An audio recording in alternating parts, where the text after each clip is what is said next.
কালের কণ্ঠের নিয়মিত আয়োজন প্রবাসীর কণ্ঠে আপনাদেরকে স্বাগত জানাচ্ছি। আমি আমিন আহমেদ সালমান আপনাদের সাথে আছি।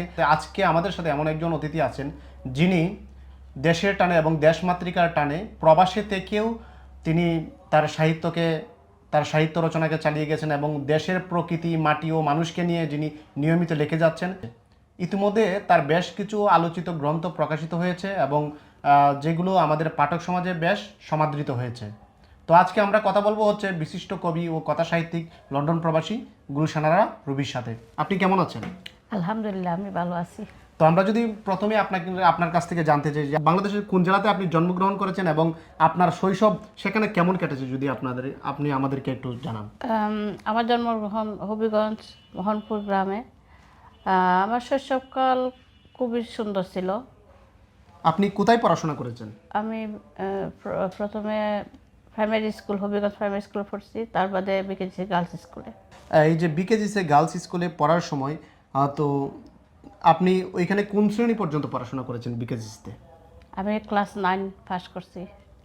আচ্ছা, তো আমরা জানি যে আপনার অল্প বয়সে বিয়ে হয়ে গিয়েছিল এবং বাল্যবিবাহর কারণে আপনার স্বামীর হাত ধরে পরবর্তীতে আপনি লন্ডনে পাড়ি জমিয়েছেন। তো আপনি কত বছর বয়সে ঠিক আপনার বিয়ে হয়েছিল এবং কত বছর আগে আপনি লন্ডনে পাড়ি জমিয়েছিলেন, যদি আপনি একটু বলতেন আমাদের।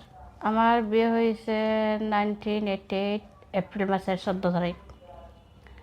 তারপর আমি 1988 12 ডিসেম্বর লন্ডনে পাড়ি জমাই। প্রথমবার প্রবাসে যাওয়ার পর এই অল্প বয়সে বিয়ে, স্বামী সংসার সব সামলিয়ে নেওয়ার পরেও আপনার কেমন অনুভব হয়েছিল, যদি আপনি তখনকার গল্পটা আপনি যদি আমাদেরকে একটু বলেন। যখন আমি প্রথম লন্ডনে যাই, লন্ডনে কিচ্ছু আমার ভালো লাগছে না। মা বাপ সবাই আমি মিস করতাম। ছোটোবেলা শুধু প্লেন ফুরিতে গেলে শুধু হানতাম কখন যে আমি বাংলাদেশে চলে আসব মা বাবার কাছে। আর এই লন্ডন শহরে প্রথম যে শ্বশুরের বাসাতে কমিউনিকেশনও ভালো ছিল না, এতে আরও বেশি মনের ভিতরে কষ্ট পাইতাম।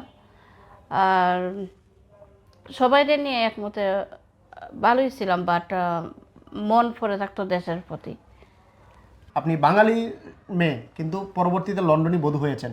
তো এখানে গিয়ে আপনি আপনার পরিবারের হাল ধরতে গিয়ে আপনি বিভিন্ন জায়গায় চাকরি করেছেন, আসলে যদি বলতেন। অনেক জায়গায় চাকরি করেছি। লন্ডন মানে তো জীবিকার জন্য চাকরি করতে হবে। সরকারের সব কিছু ট্যাক্স পেমেন্ট, বিল পেমেন্ট এগুলা একা সম্ভব না। তো দুজনেই চাকরি করতে হয়। অনেক জায়গায় চাকরি করেছি, লেখাপড়া করেছি। লন্ডনে আমি কলেজও গেছি, ইউনিভার্সিটিতে গেছি, কমপ্লিট করেছি আমার লেখাপড়া। যে পরবর্তীতে আপনি লন্ডনে পাড়ি জমালেন এবং দীর্ঘ একটা জার্নি পথ পাড়ি দিয়ে আপনি আজকে একজন সফল মানুষ। তো আমরা যদি আরেকটু বিষয় জানতে চাই আপনি কয় সন্তানের জননী, যদি আপনি বলতেন। আমি 4 সন্তানের জননী, 3 ছেলে 1 মেয়ে। ছেলেরা কি করে আর মেয়ে কি করছে, যদি একটু বলতেন।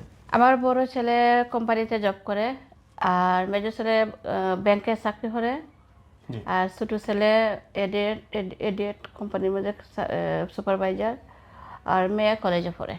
টানা সপ্তমবারের মতো বেস্ট টিস্যু পেপার ব্র্যান্ড হিসেবে স্বীকৃতি পেয়েছে বসুন্ধরা টিস্যু। আচ্ছা, তো খুব চমৎকার সুন্দর ফ্যামিলি। তো আমরা আপনার কাছ থেকে শুনছিলাম। আর আসলে যে আপনি আর আপনার লেখালেখির, আপনার তো প্রথম পরিচয়, যে সবার আগে আপনার পরিচয় আমরা যেটা জানি যে আমরা বিভিন্নভাবে আমরা জানি যে আপনার বেশ কিছু গ্রন্থ প্রকাশিত হয়েছে। কখন থেকে ঠিক আপনার লেখালেখির জার্নিটা শুরু, আপনি যদি আমাদেরকে সেই গল্পটুকু শোনান। আমার লেখা শুরু করি যখন আমি ক্লাস 7-এ পড়ি, বিকেজি গার্লস স্কুলে। তখন থেকে চড়ুই পাখিগুলা যখন গুনগুনিয়ে গান গাইতো, বসতো বাগানের মধ্যে, তখন থেকে মনের মধ্যে জাগলো যে একটি ছড়া লেখি। ছড়ার থেকে শুরু হয় আমার লেখা আর কি। তারপর থেকে লেখার জগৎ আস্তে আস্তে ধীরে ধীরে ধীরে ধীরে এতটুক। এই যে আপনি বিয়ের আগেই আপনি লেখালেখির সাথে সম্পৃক্ত, তখন কি বিষয়টা আপনার পরিবার জানতো? জানতো না, তবে আমার আব্বা জানতো আমি লেখি, আর্ট করি। এইগুলোর মধ্যে আমার বেশি আকর্ষণ ছিল, ডিজাইন করা, বানানি সব কিছু। আব্বাই জানতো। আব্বারে সারা রাত্রে জায়গা জায়গা আমি দেখতাম। তো আব্বার সাথে আমার কমিউনিকেশন খুব ভালো ছিল। আচ্ছা, আপনার বাবা জানতেন। আচ্ছা, তো এই যে আমরা শুনলাম, তো এখন আপনি টোটাল কত বছর ধরে লন্ডনে আছেন? 36 ইয়ার্স। 36 ইয়ার্স, তাহলে তো দীর্ঘদিন। অনেক দিন। দীর্ঘদিনে তো আমরা জানি যে আরেকটি বিষয় জানি যে আমরা আপনার যে পাঠক সমাজে বেশ কিছু সমাদৃত বই আছে, যেমন লন্ডনী বধূর আত্মকথা, মহান স্বাধীনতা সংগ্রামে বীর নারীদের উপাখ্যান এবং মহান স্বাধীনতা সংগ্রামে বীর মুক্তিযোদ্ধাদের গৌরবগাথা। তো এইরকম আপনার লেখালেখির বিষয়, মুক্তিযুদ্ধকে কেন আপনি বেছে নিলেন, আপনি যদি বলতেন? মুক্তিযুদ্ধ, কারণ আমি একটা স্বাধীন দেশের নাগরিক, যেহেতু যে দেশেও মাতৃভাষার জন্য যুদ্ধ হয়েছে, এটা তো আমরা বলতে পারতাম না, এটা তো আমরা রক্তের সাথে মিশে আছে। অবশ্যই আমরা মুক্তিযুদ্ধ নিয়ে লিখব, আমাদের যারাই লেখে তারা অবশ্যই মুক্তিযুদ্ধ নিয়ে লেখে। দেশকে ভালোবাসি আমরা, দেশের মানুষকে ভালোবাসি আমরা, দূর থাকলেও আমাদের দেশের প্রতি অনেকটা।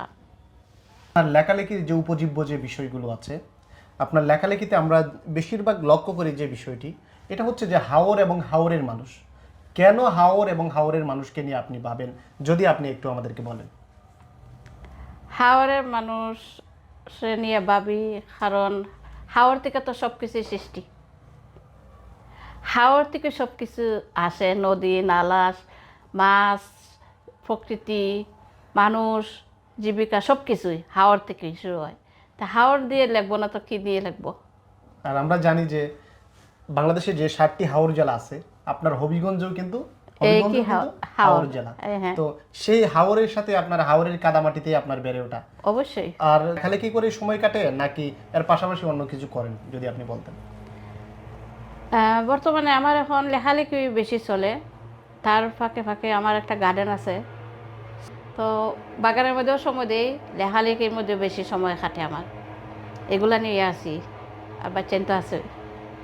এতক্ষণ আপনার কাছ থেকে অনেক গল্প শুনলাম, তো লেখালেখি নিয়ে আপনার ভবিষ্যৎ পরিকল্পনা কি আপনি যদি বলতে চান? লেখালেখি জগতে যখন এসেছি, মৃত্যুর আগ পর্যন্ত তো লিখেই যাব মানুষের জন্য। আমাদের তরুণ প্রজন্ম যে আছে, আমাদের বাংলাদেশের যে আগামীর প্রজন্ম আছে, তাদের উদ্দেশ্যে আপনি কি বলতে চান? তাদের উদ্দেশ্যে আমি একটি কথা বলতে চাই যে তারা যেন নিজের দেশটাকে ভালোবাসে, তারা যেন ভালো হয়ে চলে, নিজের মাতৃভূমি রক্ষা করে, মানে ওটাই বলবো কি। আজকে আমাদের সাথে অতিথি হিসেবে উপস্থিত ছিলেন লন্ডন প্রবাসী কবি ও কথা সাহিত্যিক গুলশান আরা রুবি। আপনারা যারা আমাদের সাথে যুক্ত হয়েছেন সবাইকে ধন্যবাদ।